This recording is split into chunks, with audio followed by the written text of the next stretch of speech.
There is a $2 trillion lending market that Wall Street built, and most people have never heard of it. It operates outside of the banking system with almost zero oversight. And the biggest funds running it just started locking investors out of their own money. And the loans they made are deteriorating. The risk is spreading fast, and the people most exposed to this are the ones who have no idea their investments and their retirement is directly tied to it.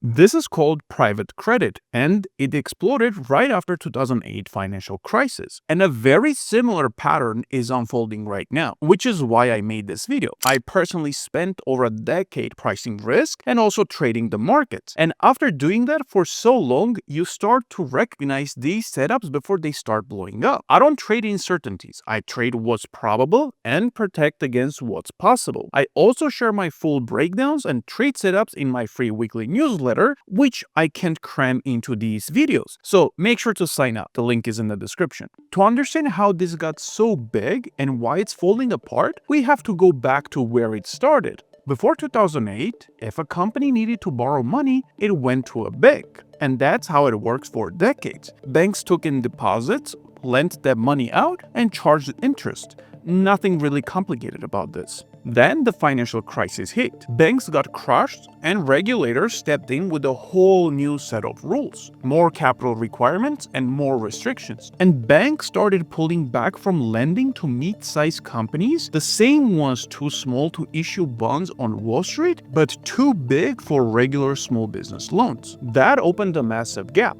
And firms like Blackstone, Apollo, BlackRock, Blue Owl saw the opportunity. They went to pension funds, insurance companies, wealthy individuals, and raised billions from them and started lending them money directly to the businesses that banks wouldn't touch anymore.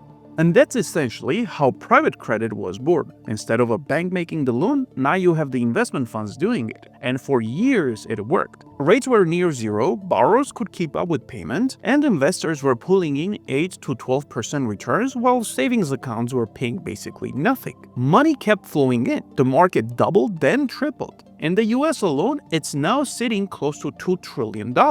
And if you listen to anyone on Wall Street talk about this, they made it sound like the safest thing you could put your money into. Higher returns than bonds, less volatile than stocks, and a track record that looked rock solid. But all of that is only true if two things hold up. And right now, both of them are coming apart at the same time. Let me show you what I mean. For this market to stay together, borrowers have to keep up with their interest payments, and the funds running the loans have to be honest about what those loans are actually worth. On the borrower side, it's already coming apart. Almost all of these loans are floating rate, meaning the interest moves with the Fed. So when the rates went up, every borrower saw their payment jump automatically. A company paying 4 to 5% a few years ago is now on the hook for 9, 10%, sometimes even more. For a mid-sized company running on thin margins, that is not something you just absorb. The IMF found that more than a third of private credit borrowers right now are spending more on interest than they actually earn. 40% are burning through cash. And to put this in perspective, defaults hit 9.2% according to Fitch. That's an all-time high, and it's actually higher than the peak default rate on bank loans during the 2008 financial crisis. But before you can even think about what to do with this, there is a second problem that makes everything I just said even worse. When a stock is in trouble, the price drops and everyone sees that. With private credit, that's not the case. These loans don't trade on any exchange. There is no ticker, no daily price. The fund manager is the one who decides what the loans on their books are worth, and they only update those numbers once a quarter. So, the person who made the loan, who collects the fees on it, and whose entire reputation depends on it looking healthy, is the same person telling you what it's worth. There is no independent party verifying any of this. And there is a practice that keeps getting more common called payment in kind, or PIK. Instead of paying interest in cash, the borrower adds it to the loan balance. The fund books the income, and the loan looks like it's performing, but no real money changed hands. About 13% of the biggest funds are running PIK as of the most recent data, and that number nearly doubled in 3 years. And that's the problem. There is no way to know from the outside what these loans are really worth. Before we go any further, if you've been getting value out of this so far, do me a favor and hit like and subscribe. I put a lot of time and research into these videos, and I have a lot more coming out soon. I don't want you to miss any of it. Now, everything I just showed you would be bad enough on its own. But there is one more layer to this that makes the whole situation a lot more dangerous. For most of its life, private credit raised money from big institutions like pension funds and insurance companies. Capital that gets locked up for 7 to 10 years and stays put. But the industry wanted to scale. So they started opening up to wealthy individual investors through funds that offer quarterly withdrawals. You put your money in, and every few months you can request some of it back. But the loans inside those funds last for 5 to 7 years, and there is no easy way to sell a private loan. There is no active secondary market for most of this stuff. And the numbers make this very clear. $2 trillion in private credit assets sitting on top of roughly $20 billion in secondary liquidity. That's $100 locked up for every $1 that can actually get out. And right now, more people want out. BlackRock capped withdrawals on its $26 billion flagship fund after investors tried to pull almost double what it could give back. Blackstone had to put up hundreds of millions of its own cash to cover requests. Blue Owl restricted withdrawals and bought back over 15% of one of its own funds. The stocks of these firms tell the whole story. Blue Owl had its worst month on record earlier this year. Short interest hit all-time high, and the combined market cap of the major private credit firms dropped over $250 billion since mid-2025. And Bank of America is drawing comparisons to the early days of 2008, when everyone kept saying subprime was contained. We all know how that turned out. And later in this video, I'm going to show you what Goldman and JPMorgan are doing right now that takes that whole 2008 comparison to a whole other level. When you've got $100 locked up for every $1 that can get out, you don't need to be a rocket scientist to see where this is heading. If this feels a lot to keep up with on your own, don't worry. That's why I write the weekly newsletters. When the Iran war sell-off started, my subscribers were already positioned. I had mapped out the exact levels on S&P 500 weeks before the market got there, and the multiple bearish trades that I share returned over 200% multiple times. You too can get all of this in the future for free. The link is below.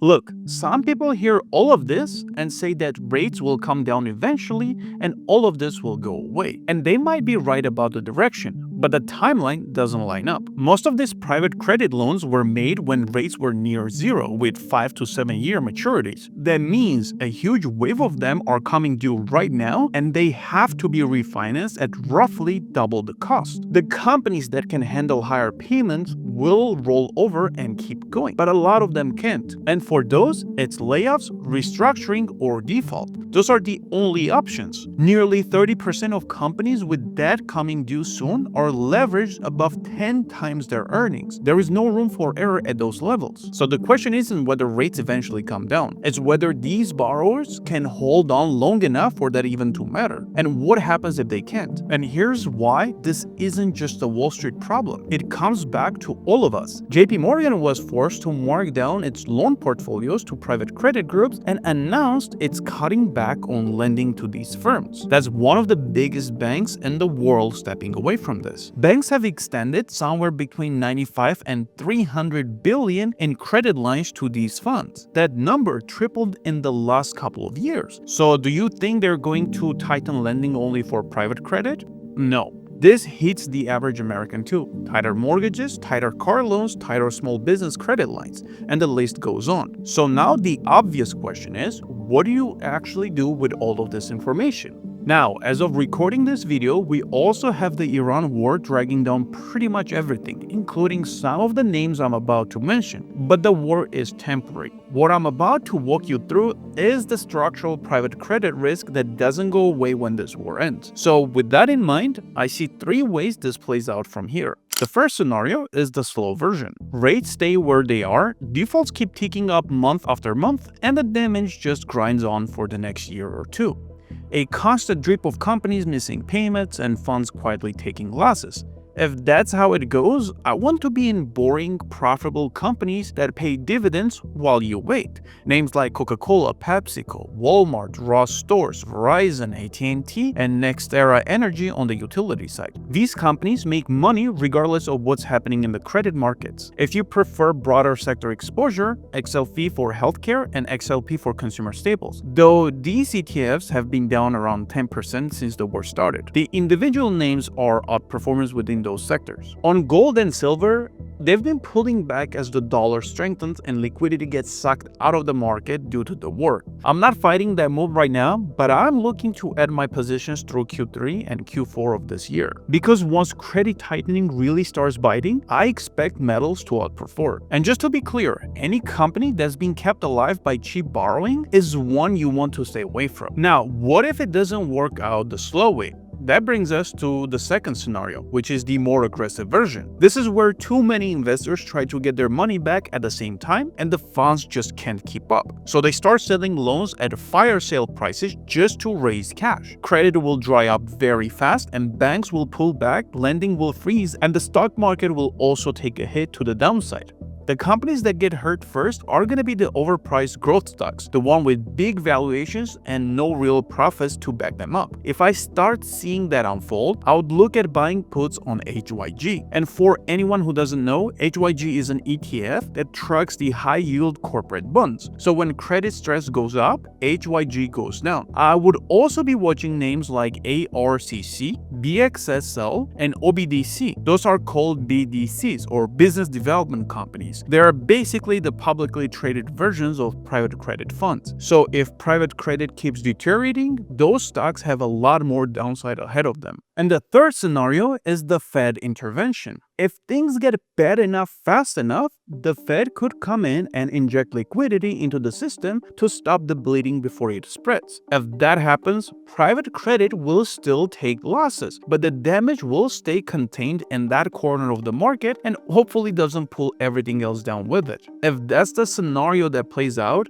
things will move fast. So if I start seeing signals that the Fed might intervene, I want to already be positioned ahead of time to catch the move, not to react to it after the fact. But I'll be honest, as of right now, I don't see this happening anytime soon. In the most recent Fed meeting, they held rates steady at 3.5 to 3.75%. Only one member out of the entire committee voted for a cut. And their official statement specifically called out elevated uncertainty from the Middle East conflict. So aggressive cuts coming in to save this, I just don't see it at this point. And it's not just me looking at the downside here. Goldman Sachs, JPMorgan, and Bank of America have all built baskets of private credit exposed stocks and are offering them to hedge funds as a way to short the sector. When major banks are building dedicated products for people to bet against something, that tells you where institutional money thinks this is headed next. And honestly, it reminds me of 2008. Michael Burry went to the banks and asked them to create custom instruments so he could bet against housing. The banks were happy to take the other side and collect premium until the whole thing collapsed and they were the ones holding the bag. I'm not saying this is the exact repeat, but the parallels are hard to ignore. Look, we've seen this story play out before. A market grows fast while money is cheap.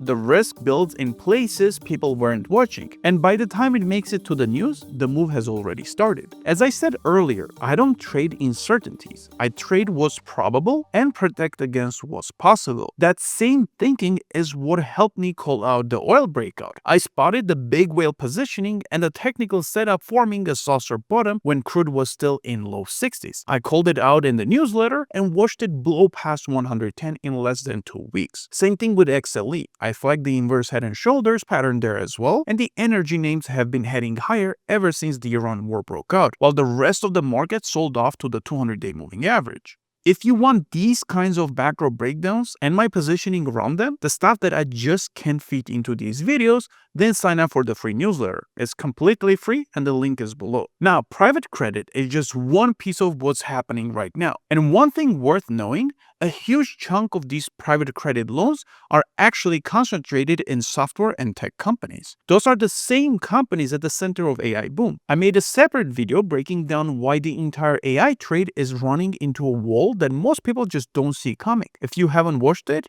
you're only seeing half of the story. I also broke down the housing market and why it's structurally broken in ways that connects directly to what you just watched. These videos cover different risks that I believe are necessary to be aware of if you have any exposure to the markets, whether as an investor, a trader, or just holding a retirement fund. Now, I want to hear from you. After everything you just saw in this video, what are you doing to make sure your portfolio and your retirement aren't caught on the wrong side of this? Drop it in the comments below. If this video helped you see something you didn't see before, hit like, subscribe, and share it with someone who needs to hear this. Thanks for watching, and I will see you in the next one.